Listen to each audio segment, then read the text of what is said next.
Hi and welcome to the android application course. मैं हूं फहद हुसैन। उम्मीद करता हूं बहुत अच्छे मिजाज में होंगे। प्रीवियसली कुछ व्यूज़ के साथ साथ और उससे पहले हमने लेआउट को डिस्कस किया और इसी तरह इस सेशन के अंदर भी हम एक इंपॉर्टेंट व्यू को डिस्कस करेंगे जिसको हम स्क्रॉल बार कहते हैं। Scroll bar as a name suggest vertically या हॉरिजॉन्टली हो सकता है और एज लाइक ये व्यू किस तरह से एंड्रॉयड के एक्टिविटी में ऐड होता है और हम अपने नीड के मुताबिक इसे डिफरेंट लेआउट्स को यूज़ करते हुए इसमें वर्टिकली या हॉरिजॉन्टली स्क्रॉल बार इस्तेमाल कैसे कर सकते हैं, वो सारी चीज़ें सेशन पे जानेंगे। लेकिन उससे पहले मैं बताता चलूँ कि इससे रिलेटेड प्रीवियसली जितनी भी वीडियोस हैं वो मेरे यूट्यूब चैनल पर मौजूद हैं। आप फहद हुसैन CS से सर्च करके मेरे यूट्यूब चैनल पर आकर मेरे प्लेलिस्ट पर आ सकते हो और डिफरेंट डिसिप्लिन की वीडियोज़ यहाँ पर मौजूद हैं जिसे आप क्लिक टू वॉच करके देख सकते हैं। इसके अलावा जो भी कॉन्टेंट रिलेटेड मटीरियल होता है वो मेरे ब्लॉग पर मौजूद है fahadhusaincs.blogspot.com। यहाँ पर आने के बाद आपको नेविगेशन बार पे एंड्रॉइड 0 to हीरो दिखेगा और इसे क्लिक करके आप तमाम कोर्स यहाँ पर कोड फ्रीली डाउनलोड कर सकते हैं। राइट हैंड साइड पर ब्लॉग पर आएंगे नीचे की तरफ तो यहाँ पर आपको एक फॉलोवर का बटन मिलेगा जिसके टेक्स्ट बॉक्स पर अपना ईमेल रजिस्टर करके आप फॉलोवर बन सकते हैं, जिससे फ़ायदा ये होगा कि जब भी कोई चीज़ें यहाँ पर ऐड की जा रही होंगी उस हवाले से आपको बर वक्त जानकारी मिलेगी। अगर मेरे यूट्यूब चैनल पर नए हैं, चैनल को सब्सक्राइब नहीं किया तो चैनल को सब्सक्राइब करें ताकि अपकमिंग डेज के में अपलोड होने वाली चीज़ों के हवाले से बर वक्त आपको जानकारी मिले। तो सबसे पहले थ्योरेटिकली समझते हैं कि स्क्रॉल व्यू क्या है और उसके बाद हम प्रैक्टिकली इंप्लीमेंट करके भी देखेंगे। तो इस डॉक्यूमेंट में बताया जा रहा है कि scroll view is a kind of the layout that is useful to add vertical or horizontal scroll bar to the content which is larger than the actual size of the layout such as in linear layout, relative layout या फिर frame layout। यानी अगर मैं linear layout, relative layout या frame layout के अंदर कुछ ऐसी चीज़ें in term of the views add करूं जिनकी क्वांटिटी हमारे लेआउट के साइज से ज़्यादा हो तो आप देखेंगे कि वो एक ही दफ़ा में देखी नहीं जाएगी। जाहिर सी बात है जब वो साइज से ज़्यादा बाहर की तरफ चले जाएगी तो वो छुप जाएगी। इस चीज़ के लिए स्क्रॉल बार हमारा एक इंपॉर्टेंट किरदार अदा करता है जिसके ज़रिए से यूज़र स्क्रॉल करके रिमेनिंग चीज़ों को वर्टिकली या हॉरिजॉन्टली देख पाएगा। Generally, the Android scroll bar is useful when we have content that doesn't fit our Android app layout screen. The scroll view will enable a scroll to the content which is exceeding the screen layout and allow user to see the complete content by scrolling, जो कि मैंने अभी आपको बताया कि scroll करने के बाद वो रिमेनिंग की चीज़ें देख सकता है। The Android scroll view can hold only one direct child in case if we want to add multiple views within the scroll view then we need to include them in another standard layout which linear layout, relative या framework। यानी एक वक्त में scroll view एक ही child को handle कर सकता है, लेकिन अगर तुम चाहते हो कि मल्टीपल स्क्रॉल के चीज़ें ऐड हो तो इसका मतलब ये हुआ कि एक स्क्रॉल व्यू के अंदर तुम मल्टीपल व्यूज़ को भी ऐड करवा सकते हो, जो कि मैंने व्यूज़ के टॉपिक में बताया है। तो वहाँ पर ये तमाम कॉन्सेप्ट हमें समझ में आ जाएगा कि डिफरेंट व्यूज़ के साथ different scroll according to the requirement add हो सकते हैं। लिहाजा थ्योरेटिकली स्क्रॉल व्यू अब हमें समझ में आ गया, प्रैक्टिकली देखेंगे तो ये तमाम डेफिनेशन के रिस्पेक्ट से हमें वर्किंग समझ में आ जाएगी। लिहाजा मैं एंड्रॉइड स्टूडियो पर आता हूँ और सबसे पहले लेआउट पर एक लेआउट ऐड करवा लेता हूँ। तो न्यू एक्टिविटी, एम्प्टी एक्टिविटी और इसका नाम रख लिया हमने scroll view underscore Fahad Hussain, enter. तो सबसे पहले हम अपने व्यू पे चलते हैं और एज यूजुअल जो हमारे पास व्यू आता है वो कॉन्स्टेंट लेआउट का आता है। तो सबसे पहले हमें इस कॉन्स्टेंट लेआउट को हटाकर यहाँ पर स्क्रॉल व्यू ऐड करवा देना। तो जिस नाम से मैंने ओपन किया है उसी नाम से मैंने क्लोज कर दिया। उसके बाद हम स्क्रॉल व्यू के अंदर आते हैं और स्क्रॉल व्यू के अंदर आने के बाद जैसे कि डेफिनेशन पे हमें बताया गया कि लीनियर, रिलेटिव या फ्रेम आप कोई भी इस्तेमाल कर सकते हैं। तो मैंने इसके अंदर लीनियर लेआउट इस्तेमाल करके इसको हमने रैप कंटेंट तो नहीं करेंगे, मैच पेरेंट कर देते हैं, बाकी चेंजेस हम कर देंगे। मैच पेरेंट ओरिएंटेशन और पहले हम वर्टिकल देते हैं, ठीक है, क्योंकि जो डिफ़ॉल्ट स्क्रॉल व्यू होता है वो वर्टिकल पे काम करता है।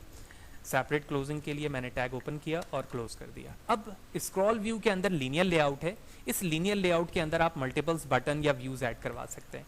मैं क्या करता हूँ, मैंने अपने ड्रॉएबल के फोल्डर के अंदर, ये जो ड्रॉएबल का फोल्डर है इसमें एक इमेज ऐड करवाई हुई है। आपको पता होना चाहिए रेस के अंदर ड्रॉएबल है, राइट क्लिक करते हैं, शो इन एक्सप्लोरर करते हैं, उसके बाद ड्रॉएबल के फोल्डर में जाकर मैंने इमेज को ऑलरेडी यहाँ पर पेस्ट कर रखा है। तो आप कोई भी इमेज लाकर यहाँ पर पेस्ट कर सकते हैं।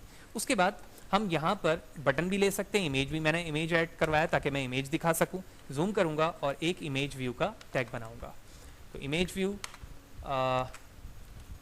रैप कंटेंट सोर्स डिफाइन करेंगे src, इमेज का नाम ए है, ड्रॉएबल के अंदर है इमेज ए और उसके बाद मैंने इसे सेव कर दिया। तो आप देख रहे हैं कि अलाइनमेंट इस वक्त जो है वो इस साइड पर है और मुझे हॉरिजेंटली सेंटर पे दिखाना है, लिहाजा इसके लिए मैं जूम आउट करके दिखाता हूँ आपको। मैंने लेफ़्ट टॉप ले लेता हूँ ताकि टॉप से सारी चीज़ें, तो मैंने टॉप मार्जिन ले लिया यहाँ पर 30 पिक्सल ताकि हर इमेजेस के दरमियान टॉप से मार्जिन आए। उसके बाद इन इमेजेस को यानी इस टैग को मैंने कॉपी किया और मल्टीपल टाइम पेस्ट कर लेता हूँ ताकि मल्टीपल इमेजेस दिखें। आप देख रहे हैं कि मल्टीपल इमेजेस आती जा रही हैं और अब 4 इमेजेस के बाद जितनी रेस्ट ऑफ द इमेजेस हैं वो नीचे की तरफ चली गई हैं। अब थोड़ा सा मैं सेंटर की तरफ लाना चाह रहा हूँ, तो इसके लिए मैं लेआउट को, जो लेआउट है हमारा, उसके अंदर मार्जिन लेफ्ट इस्तेमाल कर लेता हूँ। तो मार्जिन लेफ्ट से मैंने 60 पिक्सल का गैप दे दिया, दैट्स नॉट बिग इनफ, तो हम 80 दे देते हैं, ठीक है, ताकि थोड़ा सा अलाइन होके ये इस तरफ आ जाए, ठीक है। तो हमने ओरिएंटेशन क्या दी हुई है, वर्टिकल, और ये डिफ़ॉल्ट तौर पे स्क्रॉल व्यू वर्टिकल को हैंडल करता है, और लीनियर लेआउट के अंदर कुछ इमेजेस दी हमने और टॉप मार्जिन इस्तेमाल किया। सेव करते हैं और अपने प्रोजेक्ट को रन करेंगे। तो क्योंकि मैं प्रीवियस वाले प्रोजेक्ट को इस्तेमाल कर रहा हूँ जिसमें इंटेंट फ़िल्टर जो है वो इसमें मौजूद है, तो अभी जो मैंने एक्टिविटी ऐड करवाई है स्क्रॉल व्यू की, उसके अंदर मैंने इसे पेस्ट करना है। तो यहाँ पर आने के बाद मैंने पेस्ट किया, सेव किया और प्रोजेक्ट को रन करते हैं।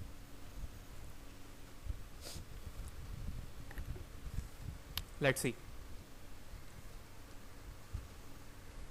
तो आप देख रहे हैं कि वर्टिकल डायरेक्शन में तमाम इमेजेस आ गई है। अब मैं माउस से क्लिक करके स्क्रॉल कर रहा हूँ, आप देख रहे हैं लेफ्ट साइड पे स्क्रॉल यहाँ पर दिख रहा है और इस तरह से ये चीज़ें ऊपर से नीचे की तरफ आ रही हैं और यहाँ से गैप भी है। मैंने टॉप लेफ्ट साइड से लेआउट को दिया और टॉप से अपने इमेजेस को दिया हुआ ताकि इमेजेस के दरमियान गैप रहे और हमें मल्टीपल इमेजेस का एहसास हो कि एक इमेज नहीं है बल्कि मल्टीपल इमेजेस हैं। और आप देख रहे हैं टॉप एंड बॉटम की तरफ स्क्रॉल के ऑप्शंस को मैं यहाँ पे यूज़ कर पा रहा हूँ। तो पहली चीज़ हमने यहाँ देख ली कि हम स्क्रॉल व्यू पर इस्तेमाल करते हुए डिफरेंट लेआउट को इस्तेमाल कर सकते हैं, उसमें स्क्रॉल को ऐड करवा सकते हैं जिसमें लीनियर लेआउट देखा।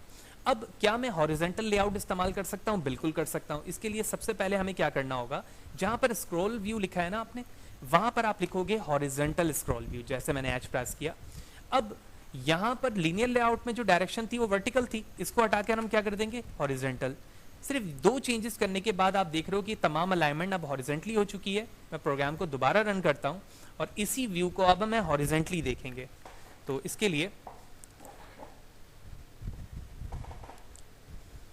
अब आप देख रहे हैं कि इमेजेस एक ही यहाँ पर दिख रही है। मैंने इसको स्क्रॉल किया क्योंकि गैप्स नहीं है लेफ्ट मार्जिन में, यही वजह है कि तमाम इमेजेस आपस में मिली हुई हैं। लेकिन जैसे ही मैं माउस से क्लिक कर रहा हूँ आप स्क्रॉल होता हुआ इसे मूव होता हुआ देख रहे हैं। तो आप चाहें तो लेफ्ट मार्जिन जैसे मैंने यहाँ पर 80 लिया हुआ है ना, तो इमेजेस के दरमियान आप लेफ्ट मार्जिन रख लें कुछ लाइट पिक्सल पर 20 ताकि गैप्स आप देख सको।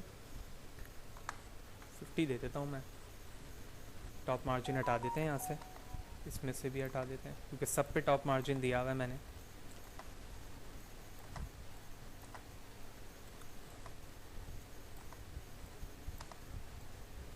सही है। तो अब हर पर हमें क्या देना होगा, लेफ्ट मार्जिन, और उसके बेस पर हमें वो गैप्स दिखेगा जो इमेजेस को आपस में ज्वाइन नहीं रखेगा। तो हमें एहसास होगा कि एक इमेजेस नहीं बल्कि डिफरेंट इमेजेस हैं जो कि यहाँ पर मौजूद हैं।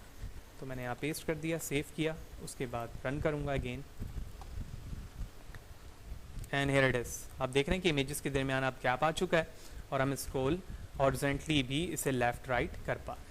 तो इस तरह से हमने इस सेशन पे देखा कि स्क्रॉल व्यू क्या है, किस तरह से काम करता है, और हमने हॉरिजॉन्टल वर्टिकल किस तरह से हमें इसमें ऐड करवाते हैं। साथ ही साथ एक इंपॉर्टेंट कॉन्सेप्ट ये है कि जिस तरह से डेफिनेशन के 3rd पैराग्राफ में हमें बताया गया था कि एक ही चाइल्ड व्यू होता है, अगर आप यहाँ पे मल्टीपल व्यूज़ बनाएंगे, जिस तरह से फॉर एग्जाम्पल ये लीनियर लेआउट है, मैंने इस पूरे लीनियर लेआउट को यहाँ से सिलेक्शन कर ली, तो ये एक है, इस तरह से मैं मल्टीपल बना सकता हूँ। तो आप इसे इस्तेमाल करके डिफरेंट लेआउट्स बना सकते हैं। जैसे यहाँ पे मैंने लीनियर लेआउट बनाया हुआ है, आप इसी कोड को कॉपी पेस्ट करके नीचे रिलेटिव व्यू में स्क्रॉल बार के साथ बना सकते हैं, तो वो सेपरेट एरिया लेगा और उसके लिए एक अलग स्क्रॉल का चाइल्ड ऐड होगा अकॉर्डिंग टू द डेफिनेशन। तो होपफुली बात आपको क्लियर होगी कि स्क्रॉल व्यू क्या है, वर्टिकल एंड हॉरिजॉन्टल स्क्रॉल किस तरह से ऐड होते हैं।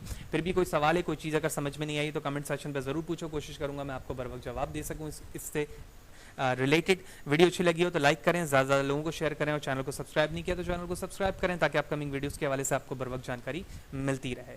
और जो भी कोड है वो तमाम चीज़ें मेरे ब्लॉग पर मौजूद हैं, आप विद ईज़ यहाँ पर आकर तमाम चीज़ें फ्रीली डाउनलोड कर सकते हैं। टॉप पे नेविगेशन बार पे एंड्रॉइड 02 हीरो लिखा हुआ है, यहाँ पे तमाम चीज़ें अवेलेबल हैं और आप विद ईज़ इसे यूज़ कर पाएंगे।